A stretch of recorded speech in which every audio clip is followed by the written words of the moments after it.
So when I was a freshman in high school, I joined the football team. And full confession here, outside of like my front yard or the street, I had never played football before. And so like I knew the rules that we had on the street, but I didn't full on know the rules or even the positions when I started.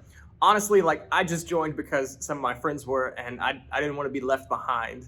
But the very first day of practice, of course, like I'm super nervous. I have my helmet, my shoulder pads, and again, full confession, like I'm watching how everybody else is putting this gear on because I don't know how to put it on.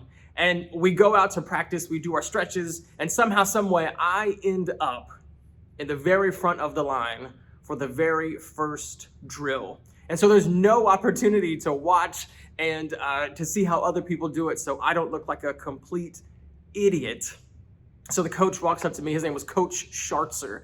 And Coach Schartzer says, in true football coach fashion, "Give me a three-point stance." I didn't know what a three-point stance was. So I kind of look at him, and he's like staring at me like only a football coach can. And he yells it again, "Give me a three-point stance." And so I just like put my hands on my knees and stand there. And then he gets a little bit closer, and he yells again, "I said a three-point stance. What are you doing?" I finally had to confess, "Coach, I don't know what a three-point stance is." Now, like at this moment, I legitimately thought he was going to say, "Get off the field. Who are you? Why are you so dumb?"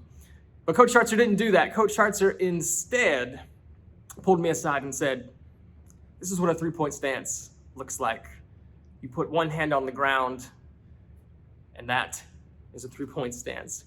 Maybe you've been there. Maybe you've been in a place where you didn't know what you were supposed to do. Maybe you got away with pretending for a long time, but you finally came to a place where you couldn't pretend anymore. And your not knowing, your doubts, your questions began to overwhelm you.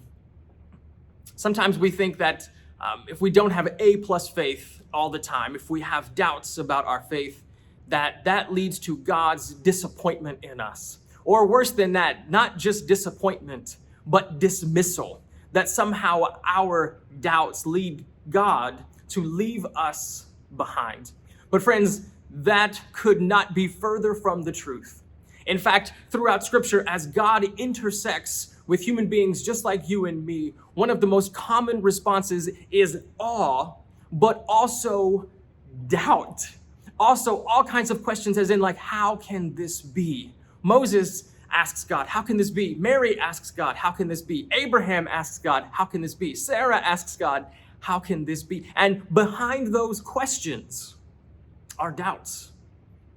And see what God does in the midst of those doubts. God doesn't dismiss them. God doesn't reject them. God doesn't say, "You know what? You don't know what you're doing, and so I'm leaving you behind." Instead, doubt leads to discovery. One of my favorite passages of Scripture, and as a father, one I particularly resonate with, is Mark chapter 9.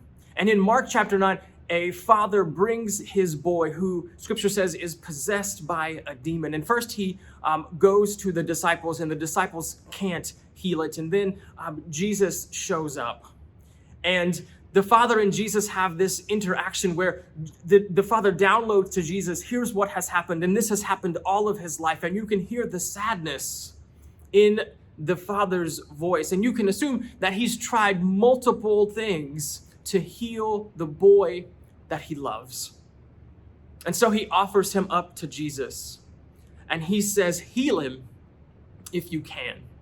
And then Jesus kind of turns to him, and I pictured like kind of with this twinkle in his eye, that's just me, that's not necessarily the Scripture, and says, "If I can, like everything is possible if you believe."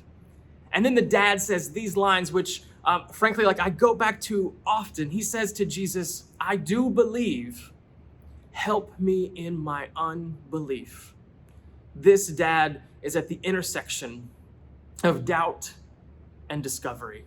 And maybe you find yourself there, and I hope you hear this, that your doubt doesn't lead to God's dismissal. Instead, doubt is often the catalyst for God to do something amazing. Doubt often leads to discovery. So if you find yourself doubting, let me tell you two things. Number one, your doubt does not lead to God's disdain or disappointment. God is still with you, God still loves you, and God is still active in your life. And number two, let me encourage you to lean into your doubt, because in that doubt is often discovery. I hope you will discover the powerful God that is active in you and the world around you today.